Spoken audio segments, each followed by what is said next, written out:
Welcome to the SAT ACT Vocab Boost. Just 5 questions on a regular basis is more than enough for steady, consistent improvement. Let's get started.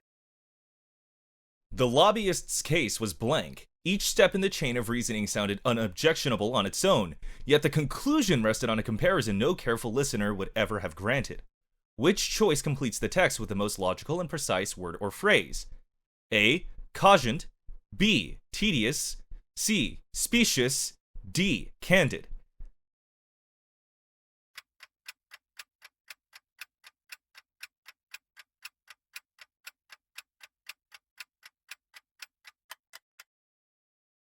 C. Specious. A specious argument looks sound on the surface while concealing a fatal flaw. Here, a comparison that quietly does all the dishonest work. That is nearly the opposite of cogent, genuinely persuasive, and both tedious, dull, and candid, frank, miss the idea of disguised faultiness.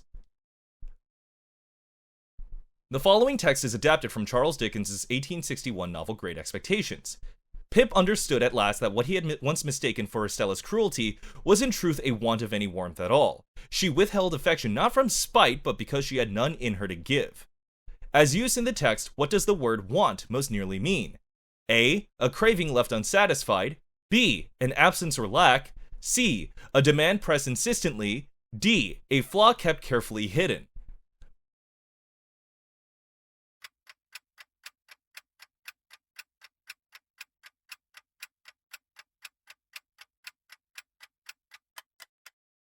B. An absence or lack. In older usage, want names a lack, and what Estella suffers from is the sheer absence of warmth rather than a hidden cruelty. The familiar modern sense of want as a craving, A, is the trap here. Nothing in the passage points to a demand, C, or to concealment, D. The historian's re-examination of the trial did not so much condemn the magistrate as blank him, demonstrating that rulings later generations found monstrous were, by the legal standards of his own century, scrupulously correct. Which choice completes the text with the most logical and precise word or phrase? A. Indict. B. Lionize. C. Caricature. D. Exculpate.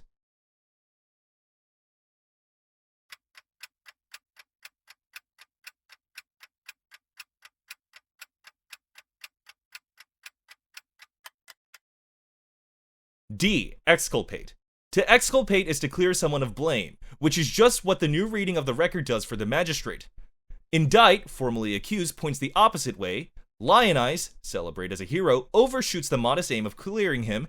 And caricature, distort for effect, names the very misreading the historian sets out to correct.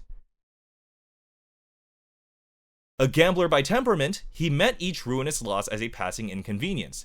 And blank, optimism that no accumulation of evidence could ever quite dislodge. Which choice completes the text with the most logical and precise word or phrase?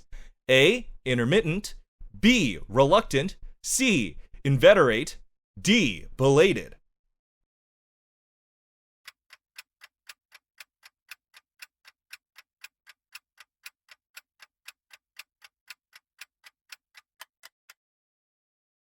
C. Inveterate. Inveterate describes a habit or disposition so deeply rooted that it withstands all correction. Here, an optimism that evidence cannot simply shake. Intermittent, coming and going, and reluctant, unwilling, clash with that persistence. And belated, arriving late, says nothing about how firmly a trait is fixed. The following text is adapted from Henry James's 1881 novel, The Portrait of a Lady. Isabel prided herself on a nice discrimination among her suitors, drawing distinctions of character so fine that her sister, exasperated, accused her of inventing differences where none could possibly exist. As used in the text, what does the word nice most nearly mean? A. Precise and finely discriminating.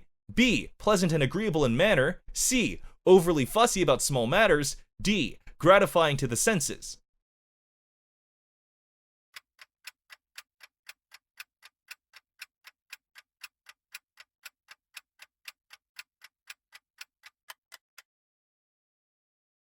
A. Precise and finely discriminating. This older sense of nice means exact or subtly precise. Isabel prides herself on detecting the finest distinctions among her suitors. The everyday meaning, agreeable, B, is the decoy. Fussy, C, carries a disapproval the word itself does not.